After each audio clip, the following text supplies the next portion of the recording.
नमस्कार. Mega living म्हणजेच एक महान जीवन जगण्याची कला. आज आपण याच कलेबद्दल बोलणार आहोत. ही संकल्पना नक्की काय आहे आणि सगळ्यात महत्त्वाचं म्हणजे एका 30 दिवसांच्या जबरदस्त प्लॅनमधून आपण ती आपल्या आयुष्यात कशी आणू शकतो हे समजून घेऊया. सुरुवात करूया एका खूप महत्त्वाच्या प्रश्नाने. आयुष्य आपल्यासोबत फक्त घडत जाणार आहे की ते आपण घडवणार आहोत? विचार करा. हा एकच प्रश्न आपल्या आयुष्याची दिशा ठरवू शकतो. म्हणजे आपण फक्त प्रेक्षक बनून राहणार की आपल्या आयुष्याचे शिल्पकार बनणार? आणि याच प्रश्नाचं उत्तर आहे मेगा लिव्हिंग. ही एक कला आहे जी आपल्याला जीवनाच्या प्रत्येक क्षेत्रात म्हणजे आपलं मन, शरीर आणि अगदी आपला आत्मा या सगळ्यामध्ये प्रावीण्य मिळवायला शिकवते. आणि सगळ्यात भारी गोष्ट काय माहितीये?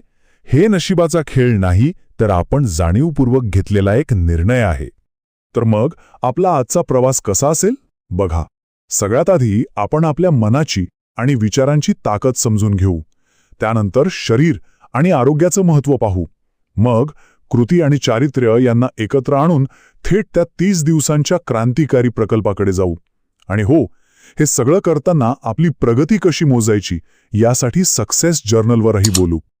ओके, चला तर मग सुरुवात करूया. सगळ्यात आधी आपण आपल्या आतल्या जगाकडे वळूया, म्हणजे आपलं मन. कारण एक गोष्ट पक्की आहे, कोणताही मोठा बदल हा बाहेरून नाही तर आतूनच सुरू होतो. इथे ना एक जपानी संकल्पना खूप मदत करते. तिचं नाव आहे कायझेन.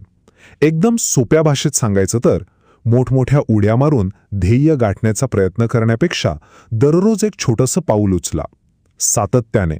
समजा रोज पुस्तक वाचायचं ठरवलं, तर पहिल्याच दिवशी अख्खं चॅप्टर वाचण्याऐवजी फक्त एक पान वाचा, पण रोज वाचा.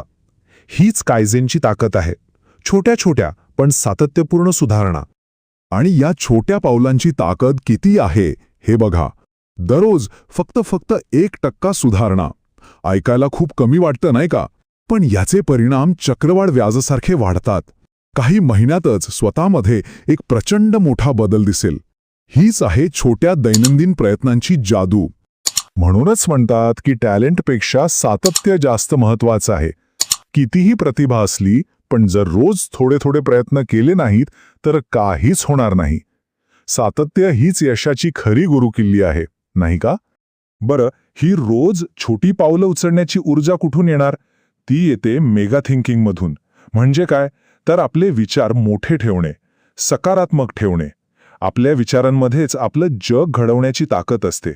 जसे विचार तशा आपल्या भावना, आणि जशा भावना तशी आपली कृती.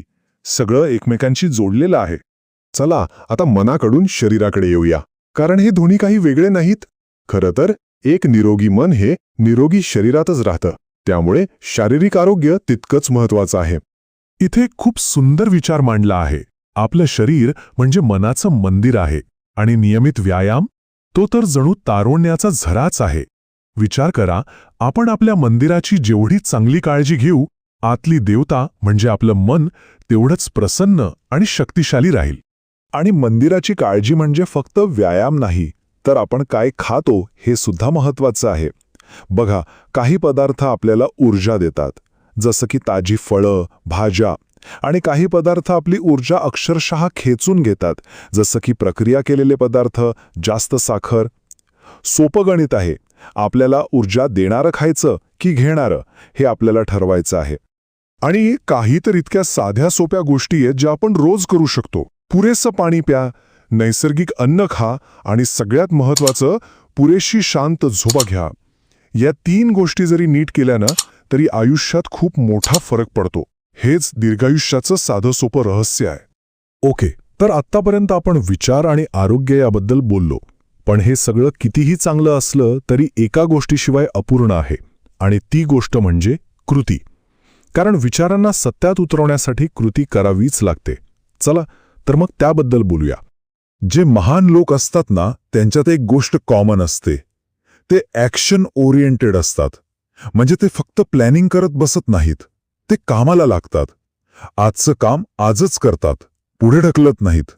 आणि जेव्हा ते काम करतात तेव्हा आपली पूर्ण ताकद लावतात. हाच फरक आहे. आणि आता आपण येतोय या विश्लेषणाच्या सगळ्यात महत्त्वाच्या आणि प्रॅक्टिकल भागाकडे. आत्तापर्यंत आपण ज्या गोष्टी शिकलो त्या प्रत्यक्षात कशा आणायच्या, त्यासाठीचा हा 30 दिवसांचा क्रांतिकारी प्रकल्प. हा जो 30 दिवसांचा प्लॅन आहे ना, तो फक्त वरवरचा बदल नाही, तो आपल्या आतून बदल घडवण्यासाठी डिझाईन केला आहे. 4 महत्वाच्या स्तरांवर: आपलं शरीर, मन, भावना आणि आपलं चारित्र्य. याचा उद्देश तात्पुरता उत्साह नाही, तर आयुष्यभर टिकणाऱ्या चांगल्या सवयी लावणं हा आहे. तर या 30 दिवसात रोज करायचं काय आहे बघा.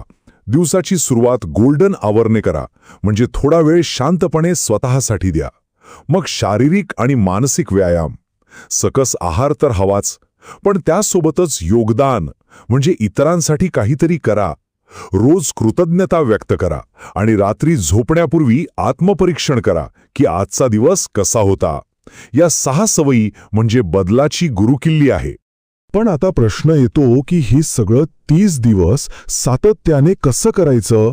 रोजच्या धावपळीत हे लक्षात कसं ठेवायचं? इथेच कामाला येतं एक जबरदस्त साधन. त्याला म्हणूया यशपत्रिका किंवा सक्सेस जर्नल. सक्सेस जर्नल म्हणजे काय? एकदम सोपं आहे. ही एक तुमची स्वतःची स्कोअर कार्ड आहे. रोज रात्री फक्त टिक करायचं की आज मी ठरवलेल्या गोष्टी केल्या की नाही. याने काय होतं, एक तर आपण स्वतःशी प्रामाणिक राहतो आणि दुसरं म्हणजे जेव्हा आपण रोज टिकमार्क पाहतो ना, तेव्हा एक वेगळीच प्रेरणा मिळते. हे बघा, हे जर्नल किती सोपं असू शकतं. फक्त काही सवयींची यादी आणि पुढे एक रकाना. पूर्ण झालं की नाही, बस. रोज रात्री झोपण्यापूर्वी 2 मिनिटं लागतील, पण या 2 मिनिटांमुळे जबाबदारीची भावना टिकून राहते आणि आपल्याला कळतं की आपण कुठे कमी पडतोय. त्यामुळे याकडे फक्त एक वही म्हणून बघू नका. ही एक प्रकारची ट्रेनिंग डायरी आहे, जी आपल्याला शिस्त आणि सातत्य शिकवते. आणि याच डायरीच्या मदतीने या चांगल्या सवयी हळूहळू आपल्या जगण्याचा भाग बनतात. मग ह्या सगळ्या चर्चेनंतर जाता जाता एक शेवटचा प्रश्न. विचार करा, अशी कोणती एक छोटीशी सवय आहे जी आजपासून सुरू केली तर ती एका महान आयुष्याची पायाभरणी ठरू शकेल? ती एक सवय कोणती असेल? याचं उत्तर आपल्याला स्वतःच्या आतच शोधावं लागेल.